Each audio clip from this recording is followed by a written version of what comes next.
السلام عليكم ورحمة الله وبركاته. النهاردة خلاص اليوم ال33 في عمر الفراخ بتاعتنا. خلاص لو عمر ال30 يوم جه معاكي وقررت ان انت هتذبحي، لازم تغيري المرعى بتاع الفراخ. يعني ايه نغير مرعى؟ يعني ما ينفعش نحط لهم بادي بس زي ما كنا بنعمل. انا كل دورة بعتمد خلطة، بجيب بادي. بصوا لو تلاحظوا هنا البادي مش بادي لوحده، بادي وكسر فول. كنت بجيب بادي وكسر فول وشوية ذرة شيشة.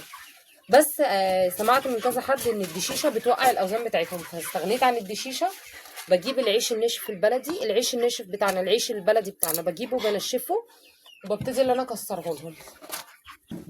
فانا استغنيت عن الدشيشه، بجيب العيش الناشف، العيش بتاعنا بنشفه وببتدي ان انا اكسره لهم ناعم. يعني ايه؟ يبقى زي مستوى البادي كده وكسر الفول. النهارده هحط لهم على الخلطه دي هبشر بطاطايه. ما عندكيش بطاطا حطي بنجر، حطي بصلايه، حطي توم.